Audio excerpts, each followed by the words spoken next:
I'm Clinton from AK, and I'm going to take you through the new plasma collection with Craig. He's a product designer. He knows a whole bunch of insights that we can hopefully share with you. So, Craig, give me the lowdown on what you feel the key changes are on the new plasmas. Well, clearly these plasmas are our highest aspect foils in the range. So starting with that, these plasmas are increased in aspect ratio.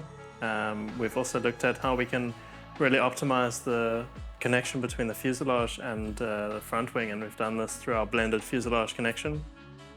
Not only is this going to give us a real stiff and bomb-proof connection between the front wing and fuselage, minimizing any sort of movement and giving you a real locked-in and responsive feel from the foil.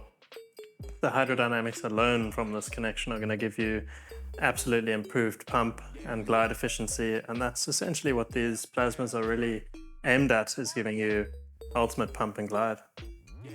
So, looking at that variable aspect ratio and the optimized profiles, so I'd imagine, once you've got that blended wing, like you can really do some magic with the profiles and the aspect ratios. Can you give us a difference, say, between the 1100 and the 2050? Yeah, so looking at aspect ratio first, the 1100's got an aspect ratio of 11, and going up to the 2050, this drops in aspect ratio slightly down to a 9, and this is just purely to keep the wingspan to something manageable. Looking at profile selection, the 2050 and the 1600 make use of a slightly more undercambered profile, and this is going to give us essentially a little bit more of a low-end grunt and performance on the slower speeds on these foils. Whereas the 1100, the 880 and the 1350, they make use of an absolutely optimized thinner profile for improved speed and efficiency and these sort of speeds.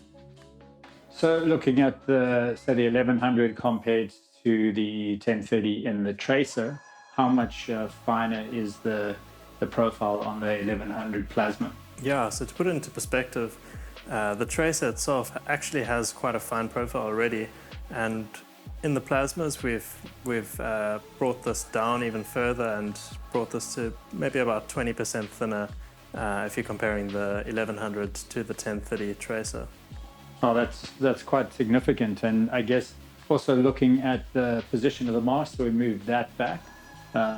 What would the benefit be there with the higher aspect foils? Yeah, so our center of lift is still going to be maintained through the front wing, and the balance of the foils maintained in this position, but moving the mast further back from our previous generations has just improved our lateral stability in our foils and given you more of the yaw stability that you're looking for, maintaining tracking and just general handling of these foils, and this comes from the mast itself.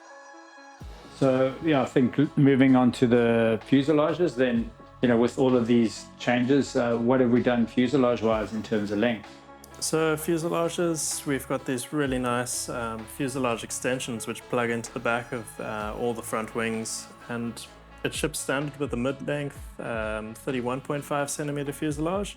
This is the size that we've just found works across the range completely. And you can step it up in length to 36.5 centimeter or down in size to 26.5 centimeter. And this is going to give you a little bit more stability on the longer side and more maneuverability and maybe improved pump cadence on the smaller sizes. And then tail wings, working in conjunction with those, we have two sizes that we ship across the range. Maybe give us some more background on that. Yeah, so the arc down G10 tail, which you should be familiar with, this ships standard with our 1600 and 2050 in the 220 size. And then looking at the slightly smaller size plasmas, being the 1350, the 1100 and the 880, these ship with a new G10 tail wing. This is the higher aspect tail wing, and it's called the Rhythm.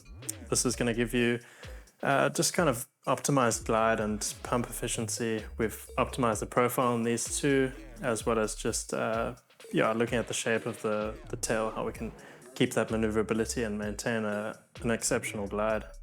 And we still have the trimmable fuse that we've had for, I think, 4 generations, right? Yeah, we've kept this unchanged. This is our our system that we use for trimming the tail wings, and it's essentially just an arced section on the back of the fuselage, and you'll mount your tail straight to that, and depending on the rider's preference or setup, depending on your board and how much lift you want out of your tail, you can either shift the tail wing slightly further forward for a little bit less lift, or slide it slightly further back for a little bit more lift, depending on your preference. And you just absolutely can do it on the go. You don't even need any shims or anything like that. So looking into the mast, I guess for me, one of the big breakthroughs has been the development in the mast, and especially something, within the plasma range, considering that we only ship the plasmas with carbon masts. The mast for me had been a huge step, and I think giving more background on that would be great. Yeah, so coming in 3 sizes, we've got the 78 centimeter, 85 and 98 centimeter carbon plus mast. And something about these masts which is quite unique is just our carbon type that we've used. We've managed to push the technology even further, and I've used ultra high modulus carbon fiber, which in itself is just inherently stiff. We've managed to maintain the 14 millimeter mast thickness and integrated a central spine into this mast to give us an absolutely stiff 10 out of 10 rating for how these masts are performing.